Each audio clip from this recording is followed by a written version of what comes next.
homem casado começa a questionar a fidelidade de sua esposa após um comportamento inusual durante uma viagem sem ele. Após 5 anos de relacionamento harmonioso, ele nota mudanças que o deixam intrigado e preocupado. A esposa, que normalmente é aberta e comunicativa, parece distante e evasiva sobre seus atos durante a viagem. O marido, buscando esclarecimento, encontra respostas inconsistentes e ambíguas, levantando dúvidas sobre a confiança e lealdade em seu relacionamento. Enquanto isso, em outro relato, um homem se sente magoado pelo comportamento secreto de sua namorada. Após 1 ano juntos, problemas de comunicação persistem devido aos seus transtornos de saúde mental. Ela o rejeitou para ir a um show, mas foi vê-lo secretamente com amigos. Ele procura entender o motivo da mentira e como abordá-la sem a assustar, considerando sua sensibilidade.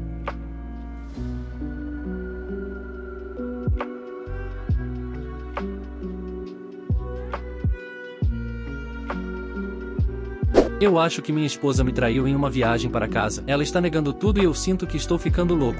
Estamos casados há 4 anos, juntos há 5. Normalmente, acho que minha esposa e eu temos um relacionamento muito forte. Normalmente fazemos intimidade 3 a 4 vezes por semana. Temos encontros marcados pelo menos 2 vezes por mês, geralmente todo fim de semana, a menos que estejamos ocupados. Nós nos damos bem, estamos juntos, nos divertimos, não discutimos nem brigamos. No último fim de semana, minha esposa foi para casa para um casamento. Originalmente, eu ia, mas há cerca de 1 mês comecei a trabalhar de plantão e não poderia sair da cidade naquele fim de semana. Minha esposa foi muito compreensiva. Esse era um casamento para pessoas que eu nem conhecia e era apenas um fim de semana. Não é grande coisa. Então ela foi embora. Ela foi embora na quinta-feira à noite. O casamento foi na sexta-feira. Ela visitou a família no sábado e voou para casa no domingo à noite. Não conversamos no dia do casamento além de algumas mensagens. Que eu estava bem com isso. Imaginei que ela estava ocupada socializando e talvez nem tivesse o telefone com ela. Além disso, era um casamento à noite e imagino que a recepção tenha durado bastante. Sábado de manhã ela me enviou uma foto dela e da família no casamento. Conversamos um pouco sobre como foi. E foi isso. Normalmente, quando um de nós sai da cidade, ligamos à noite por volta das 22 horas. Não recebi nenhuma ligação. Tentei ligar para ela e caiu direto na caixa postal. Mas não fiquei realmente preocupado. Ela estava com a família e eu apenas presumi que ela estava ocupada e desliguei o telefone. No domingo à tarde, ela me ligou, pediu desculpas por estar inacessível e disse que estava indo para o aeroporto. Então foi isso. Bem, ela teve que voltar ao trabalho na segunda-feira seguinte. Como ela chegou tão tarde na noite de domingo, ela não teve a chance de desfazer as malas ou algo assim. Como eu estava de folga na segunda-feira, decidi ir em frente lavar roupa. Quando tirei suas roupas sujas da viagem, notei que ela tinha embalado sua lingerie mais chique. Agora, deixe-me esclarecer uma coisa. Minha esposa não é uma garota de lingerie. Ela vive com calcinhas de vovó e aqueles sutiãs de material de camiseta sem fio. Literalmente, as únicas vezes em que ela usa lingerie é em ocasiões especiais ou nosso aniversário, aniversários, dia dos namorados. Você entendeu? Isso, combinado com ela não ter me contatado no sábado à noite, realmente me preocupou. Quando ela chegou em casa, perguntei a ela sobre isso. Primeiro ela disse que às vezes usa lingerie. Eu disse que era besteira. Nos 5 anos que a conheço, ela literalmente nunca usou lingerie a menos que fosse para fazer intimidade. Então ela disse que era o que funcionava com o vestido que ela usava. Só que eu já vi usar aquele vestido antes, e ela definitivamente não precisava usar e com babados para fazer funcionar naquelas vezes. Perguntei diretamente se algo aconteceu, e ela disse que não aconteceu. Ela estava ofendida por eu não confiar nela e que ela não deveria ser examinada com base no que ela usa.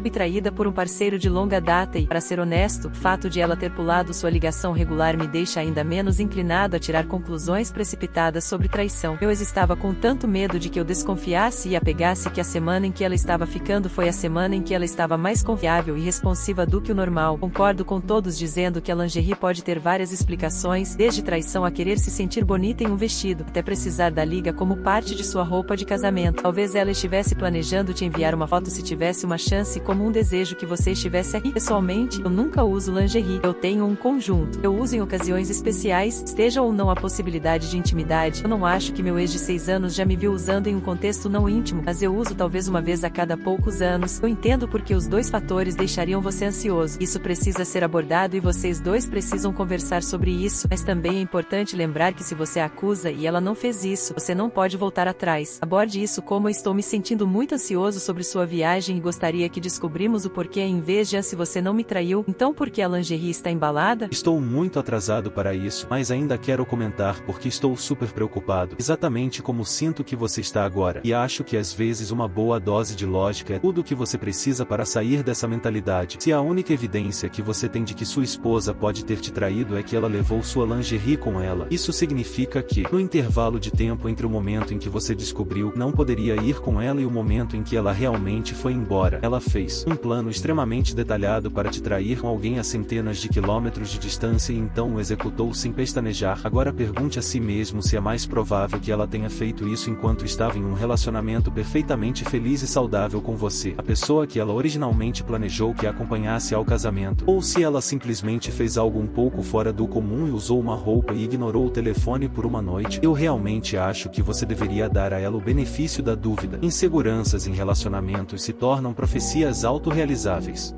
Namorada mentiu e foi a um evento que eu queria ir sem mim e eu não sei o que fazer. Não vou começar com toda essa coisa de nosso relacionamento é perfeito, mas, e você sempre vê aqui, admito que esse tem sido um dos relacionamentos mais difíceis em que já estive. Eu ainda amo muito, ela é linda, forte, motivada, bem-sucedida e independente. No entanto, minha namorada é uma evitativa desconsiderada ao extremo, e isso tem causado muitos problemas em nosso relacionamento. Ela está em terapia, mas isso está se concentrando principalmente em controlar seu toque e transtorno alimentar relacionado. Curiosidade, todos os três problemas geralmente são comórbidos. Ela tem problemas para expressar suas emoções e necessidades e luta com comunicação, comprometimento e compromisso como resultado. Estamos namorando há pouco mais de um ano. Antes de mim, seu relacionamento mais longo durou menos de 2 meses. Ela geralmente se fecha e foge de relacionamentos se sente sufocada. Se seu parceiro a decepciona ou se sente que está sendo criticada, não é preciso muito para que isso aconteça. Ela reconhece isso e está tentando trabalhar nisso, mas é difícil para nós dois. Nós dois somos grandes nerds de teatro. Alguns meses atrás, fizemos uma viagem para uma cidade a cerca de 2 horas de nós para visitar os avós dela. Eu conheci seus melhores amigos da faculdade pela primeira vez. Enquanto estávamos lá, fomos a um show com os amigos dela. Sinceramente, me diverti muito. Os avós dela me amam e me dei muito bem com os amigos dela. Havia outro show chegando em alguns meses com o qual nós dois temos conexões. Foi o primeiro musical que ela viu com os avós. Eu trabalhei em uma produção no ensino médio. Perguntei à minha namorada se poderíamos ir. Eu até me ofereci para levar os avós dela e levá-los para uma noite agradável. Eles não saem muito mais, ou poderíamos ir com os amigos da faculdade dela. Fui imediatamente rejeitado. Ela disse que não gostou muito daquele show. Ela mencionou antes que não queria vê-lo novamente. Tudo bem, sem problemas. Aquele show foi no último fim de semana. Não tenho certeza se isso é relevante ainda. Sinta-se à vontade para pular este parágrafo. Nós meio que brigamos no sábado. Eu estava uns 15 minutos atrasado para buscá-la para sairmos em uma cervejaria e ela se sentiu muito decepcionada. Ela terminou com outras pessoas por motivos semelhantes e deu um tratamento de silêncio o dia todo. Eventualmente eu a fiz se abrir, pedimos desculpas um ao outro e tivemos uma noite decente em casa. Na manhã seguinte, ela diz que não se sente bem e quer ir para casa descansar. Eu a levo para casa e pergunto se ela precisa que eu fique com ela para cuidar dela ou algo assim. Não, ela só quer um dia tranquilo para si mesma. Eu digo a ela para me avisar se precisar de alguma coisa e vou para casa. Não tenho notícias dela o dia todo. Mesmo quando ela está relaxando, geralmente trocamos memes e snapchats dos nossos gatos, mas ela nem abre minhas mensagens. No começo da semana, ela teve uma enxaqueca tão forte que precisei levá-la ao pronto-socorro, e a irmã dela acabou de ter um bebê que está com alguns problemas de saúde. Comecei a ficar realmente preocupado que algo estivesse errado no final da tarde, então decidi verificar a localização dela. Ela não está em casa, ela nem está na nossa cidade. Ela está saindo de um restaurante e indo ao teatro para ver o show que eu realmente queria ver. Imagino que ela estava com as amigas de novo. O restaurante é um dos favoritos delas. É um restaurante mais legal, onde elas precisariam de uma reserva. O show é um show popular. Tudo precisaria ter sido planejado com bastante antecedência. Não estou preocupado com ela traindo ou algo assim. As amigas dela são casadas e ela não iria com mais ninguém, exceto talvez os avós. Estou tão magoado com tudo. Eu realmente não me importaria se ela dissesse que já tinha planos de ir ao show com as amigas. Só não entendo por que ela mentiu para mim sobre não estar disposta a ir. Por que ela mentiu para mim para esconder iria? Acho que ela simplesmente não queria explicar que queria ir com as amigas e sem mim. Não sei como abordar isso com ela. Ela é muito sensível a críticas. Mesmo que eu esteja magoado, não bravo com ela, ela provavelmente vai levar isso como um ataque. Ela também não gosta que eu expresse meus sentimentos para ela em geral e tende a se fechar e se retrair. Estou preocupado que se eu abordar isso, ela simplesmente vai terminar e ir embora para evitar a conversa. Ela já ameaçou fazer isso antes em questões muito menores. Como posso abordar isso sem assustá-la? Atualização. Passei muito tempo pensando no que fazer. Fiz meu post na segunda-feira. Tínhamos um encontro marcado para quarta-feira. Decidi que tocaria no assunto naquela ocasião. Na terça-feira, ela estava tendo um dia ruim no trabalho, mas não me avisou. Ela me mandou uma mensagem sobre um e-mail que seu chefe babaca lhe enviou, e eu eu pensei que minha resposta foi apropriadamente solidária e validadora, basicamente repreendendo o cara e dizendo a ela que ela tem razão em estar frustrada. Recebo um curto "é só isso que você tirou disso?" de volta dela. Eu provavelmente deveria ter pensado um pouco mais, mas eu estava lidando com meus próprios problemas de trabalho e uma enxaqueca. Então preguiçosamente apenas redobrei minha primeira resposta, novamente reiterando que ela tem todo o direito de estar com raiva. Ela não respondeu. Eu não enviei 2 mensagens, mas entrei em contato por meio de mensagens do Snapchat e do Instagram para ver se ela responderia lá. Ela não abriu nenhuma das minhas mensagens. Como estou sempre tentando dar desculpas para ela, presumi que ela está ocupada e responderá quando tiver tempo. Se você não percebeu no primeiro post, minha namorada realmente tem dificuldades com comunicação. Finalmente, 4 horas depois, ela responde que não se sente apoiada emocionalmente e que precisa de algum espaço para pensar sobre o futuro do nosso relacionamento. Fiquei super confuso e perguntei o que estava errado. Recebi a resposta: "Eu só tive um dia muito ruim e você nem se deu ao trabalho de me ligar." Eu meio que explodi um pouco. Perguntei por que ela não respondeu a nenhuma das minhas mensagens, ou por que ela não disse "Hey, tive um dia muito ruim no trabalho e preciso ouvir sua voz" ou algo assim. Eu apontei que ela nunca me pede apoio emocional. Ela apenas age até eu descobrir o que ela precisa ou até que ela fique frustrada e me dê o tratamento do silêncio. Eu não respondi porque não teria importância. Eu não posso ser sempre a pessoa que está se esforçando. Expliquei pelo que pareceu a milésima vez que não consigo ler a mente dela. Ela precisa comunicar suas necessidades. Ela está evitando o trabalho intencionalmente ao se recusar a se abrir e pedir ajuda. Eu entendo que isso é difícil para ela, mas não posso compensar isso da minha parte. Eu apontei que não percebi que ela estava tendo um dia horrível. Eu só pensei que ela estava lidando com uma besteira normal de trabalho. Ela nunca tentou esclarecer como estava se sentindo ou o que precisava. Eu venho dizendo que preciso de mais esforço de você há meses e nada mudou. Esse é exatamente o argumento que eu não queria ter. Você forçou. Eu respondi que quero desesperadamente apoiá-la, mas ela não está me dando nada para trabalhar. Eu dei a ela o espaço que ela pediu e disse que a amo. Na manhã seguinte, ela pergunta se pode vir depois do trabalho para conversar. Depois que confirmo, ela volta a me dar o tratamento do silêncio. Logo me vi bloqueado no Snapchat e no Instagram. Estranhamente, foi isso que finalmente me fez entender o quão mal eu tinha sido tratado. Eu estava tão faminto por intimidade física e emocional. Ela nem gosta de dar as mãos, muito menos de abraços. Estava uma bagunça, ansioso por andar constantemente em ovos. Mas sou teimoso. Eu a amava. Eu realmente queria que as coisas funcionassem e ainda queria conversar sobre as coisas. Ela fez uma façanha semelhante antes e acabamos ficando juntos. Ela finalmente vem. Começamos a discutir nossos problemas de comunicação. O ponto principal dela é que ela sente que com um parceiro compatível tudo deve vir naturalmente, incluindo saber quando seu parceiro precisa de algo sem pedir. Ela pode ficar sobrecarregada e simplesmente se fechar. Pedir ajuda também é muito opressor para ela. Vai contra sua necessidade de se sentir independente e autossuficiente, e alimenta seu medo de entrar em um relacionamento tóxico de codependência como seus pais. Então ela sente que essa é uma expectativa apropriada. Se ter explico que ela está me pedindo para ler sua mente. Ela está colocando todo o trabalho emocional em mim. Essa não é uma expectativa realista ou justa a se ter. Ela começou a mudar de assunto, que é algo que ela faz quando se sente desconfortável com uma conversa. Pulamos para vários assuntos em nosso relacionamento. Ela diz aleatoriamente que não sente que realmente me conhece. Eu pergunto o que ela quer dizer com isso. Ela diz que nunca sabe o que estou pensando ou sentindo e que sou muito fechado. Tudo falso. E isso definitivamente parece uma projeção da parte dela. Também atingiu uma profunda insegurança de que ela não se importava o suficiente comigo para tentar me conhecer. Ela mal se envolvia com meus interesses e hobbies. Raramente me fazia perguntas sobre mim. Se fazia, geralmente eram perguntas negativas. Por outro lado, eu fazia todo o esforço para saber sobre as coisas com as quais ela se importava. Ela então mencionou que estamos namorando há 1 ano, mas não temos planos de morar juntos. Novamente, isso atingiu uma grande insegurança minha. Eu estava tentando trazer isso à tona há meses. Perguntei diretamente a ela quando ela estava tendo problemas em sua casa e se ela estava pensando em se mudar. Isso foi no final de julho, perto do nosso aniversário de 1 ano. Por outro lado, ela me deu respostas diferentes toda vez que perguntei o que ela queria para ela ou para o nosso futuro. Se ela não tentasse mudar de assunto, ela nunca mencionou nosso futuro por conta própria. Eu sempre fui o único a mencionar. Deixei claro que a única razão pela qual não temos planos para o futuro é porque ela parece não querer fazê-los ainda. Eu também disse que não há nada de errado nisso, mas ela precisa me avisar se não estiver pronta para esse passo. Apontar tudo isso para ela fez ficar quieta. Não um tratamento silencioso, mas quando as coisas ficam muito intensas para ela, ela simplesmente começa a se fechar e se retrair. Levou alguns minutos para ela sair disso. Enquanto ela saía, expliquei que sentia que eu era a única que realmente se esforçava em nosso relacionamento. Ela me perguntou o que eu realmente queria. Eu comecei de uma forma meio indireta, eu acho. Expliquei que 6 anos atrás, eu tive que terminar um noivado com minha noiva depois que ela se tornou uma alcoólatra abusiva. Então passei os próximos anos trabalhando mais de 80 horas por semana em um emprego que eu odiava enquanto via meu pai morrer lentamente. Tudo o que ela já sabe. O que eu ia dizer a seguir é que depois de passar por isso, eu queria conseguir um emprego que fosse melhor para minha saúde mental. Consegui. Eu queria encontrar minha pessoa. pessoa. Em vez disso, eu fui cortado. Ela disse que talvez eu tenha começado a namorar muito cedo depois da morte do meu pai. Nós começamos a namorar cerca de 9 meses depois. Isso realmente me deixou desconcertado. Levei um minuto para me recuperar. Antes que eu pudesse continuar, ela disse que simplesmente não sente que nossos estilos de comunicação são compatíveis. Perguntei se ela realmente acha que tem boas habilidades de comunicação, que ela disse que sente que sim. Finalmente, toquei no assunto. Eu disse que sabia que ela foi sem mim e expliquei como eu sabia, e minha justificativa para procurar a localização dela. Isso a chocou visivelmente, e ela se fechou novamente. Perguntei por que ela mentiu para mim 2 vezes. Nenhuma resposta. Perguntei se ela estava me traindo. Não, ela foi com as amigas da faculdade. Ela finalmente confirmou que isso foi planejado antes mesmo de eu pedir para ir. Como eu suspeitava, ela apenas disse que não queria ir para evitar o que ela sentia ser uma conversa desconfortável. Perguntei se ela achava que isso estava certo. Sim, ela estava preocupada que se ela dissesse a verdade eu a pressionaria para me deixar ir com elas. Perguntei se eu já tentei pressioná-la a fazer algo que ela não queria fazer. Sim, eu peço para assistir filmes que ela não gosta repetidamente. Mais uma vez, um ponto sensível. Eu raramente escolhi o que assistimos, e ela parece evitar intencionalmente filmes que são importantes para mim. No Natal, pedi para assistir Esqueceram de Mim para continuar uma tradição que eu tinha com meu pai. Eu queria que ela estivesse lá comigo para me apoiar. Ela recusou e encontrou todas as maneiras de invalidar meus sentimentos. Eu já a pressionei além de pedir para assistir alguns dos meus filmes favoritos? Não. Perguntei se eu tinha feito algo para fazê-la se sentir insegura em se abrir comigo sobre qualquer coisa disso? Não. Ela simplesmente não é do tipo que se abre assim com ninguém além da irmã. Como ela espera ter um relacionamento sério com alguém se ela não se abre com essa pessoa? Ela sente que a pessoa certa vai facilitar para ela. Ela sente que precisa fazer algum trabalho em si mesma para ser uma parceira melhor? Não, porque ela realmente não quer mais ser uma parceira. Ela disse que nosso relacionamento estava adicionando muito estresse em sua vida, a ponto de afetar seu trabalho e sua recuperação do transtorno alimentar. Não tenho certeza se isso é verdade. Ela está se saindo muito bem com os dois. De onde vem o estresse em nosso relacionamento para ela? As obrigações constantes e eu constantemente pedindo mais dela. Eu mencionei o quanto trabalhei nesse relacionamento. Eu a levei de carro por 2 meses enquanto seu carro estava na oficina. Visitei-a no hospital todos os dias e depois dormi no sofá dela e cuidei dela por uma semana enquanto ela se recuperava da cirurgia. Paguei pela grande maioria dos encontros. Dei dinheiro a ela quando ela estourou a conta bancária. Ajudei-a a se mudar em cima da hora e como sempre apareci para ela quando ela pediu. E muitas vezes quando ela não pediu. Também tentei modelar um bom comportamento de relacionamento e como é exaustivo e doloroso não ter esse esforço retribuído. Em vez disso, raramente consegui planejar encontros ou escolher quais filmes a programas assistiríamos devido à sua recusa em se comprometer. Eu me esforcei muito para tentar me abrir com ela e fazer com que ela se abrisse comigo. As poucas vezes em que pedi seu apoio emocional, mesmo em coisas pequenas como assistir Esqueceram de Mim comigo, ela recusou. Ela não se interessou pelos meus hobbies, mesmo aqueles que tínhamos em comum. Nós não tínhamos quase nenhuma intimidade emocional, e eu tinha que perdoá-la constantemente por explodir comigo por pequenas coisas, e dar um tratamento silencioso ou mentir para mim, enquanto eu sempre admitia quando estava errado e mostrava a ela que estava me esforçando para crescer com nosso relacionamento. Eu estava dando muito sem receber nada em troca, e não sentia que minhas expectativas eram irrealistas. Eu estava pedindo o mínimo. Minhas necessidades não estavam sendo atendidas. Ela novamente disse que não acha que nossos estilos de comunicação são compatíveis. Acho que essa é a colina em que ela queria morrer para terminar nosso relacionamento. Eu a deixei saber que não queria terminar as coisas e que ainda estava disposto a trabalhar em nós. Eu me ofereci para nos arranjar um conselheiro de relacionamento, mas ela recusou. Ela estava exausta e não conseguia mais fazer isso. Nesse ponto, eu também estava exausto e concordei em terminar as coisas. Ela nunca chorou ou algo assim durante toda a conversa. Ela apenas alternou entre estar fria ou parecer desconfortável. No final, eu estava meio bagunçado. Nunca levantei minha voz ou fiquei bravo. Mais ou menos uma semana depois, eu não estava muito bem. Cometi o erro de ficar bêbado sozinho em casa. Depois cometi o erro horrível de tentar mandar mensagem para ela. Perguntei se ela tinha pensado em nós e se ela estava disposta a conversar. Recebi um "não entre em contato comigo. Não está sendo percebido por você. Então estou sendo explícito. Não quero nada de você, exceto nunca mais ouvir falar de você ou vê-lo. Estou bloqueando o seu número. Entre em contato comigo novamente e eu vou conseguir uma ordem de restrição. Vá buscar ajuda e me deixe em paz." Então isso foi ótimo. Não tenho me saído muito bem. Entre o quão exausta tudo me deixou, e o fato de que esse relacionamento e término conseguiram atingir a maioria das minhas inseguranças de relacionamento, em um estado meio bagunçada, tem sido difícil perceber como eu quase nunca me senti apreciada, valorizada, respeitada ou priorizada durante nosso relacionamento, e como eu nunca realmente senti que ela me via como uma parceira ou nós como uma equipe. Percebi que dei muitas desculpas para ela, dado seu trauma de infância e sendo esta sua primeira tentativa de um relacionamento sério. Muitos dos seus comentários sobre ela não me conhecer ou nós não termos planos para o futuro pareciam realmente gaslighting e mexeram muito com minha cabeça. Isso e a constante picuinha meio que destruíram minha autoestima. Sinceramente, me senti melhor depois de terminar com minha ex-noiva positiva do que depois desse término.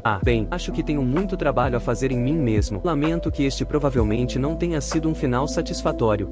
Uau, eu sei que você não está com vontade agora, mas no longo prazo você está muito melhor. Ela quer tudo por nada. Ela espera que os relacionamentos funcionem com mágica e isso não é razoável. Estou definitivamente recebendo vibrações narcisistas. Tudo isso parece exaustivo. Tire um tempo. Seja gentil consigo mesmo e saiba que você se esforçou ao máximo para fazer isso funcionar e, no final, foi a falta de vontade dela de se esforçar o mínimo que acabou com isso. Não você ou qualquer coisa que você tenha feito.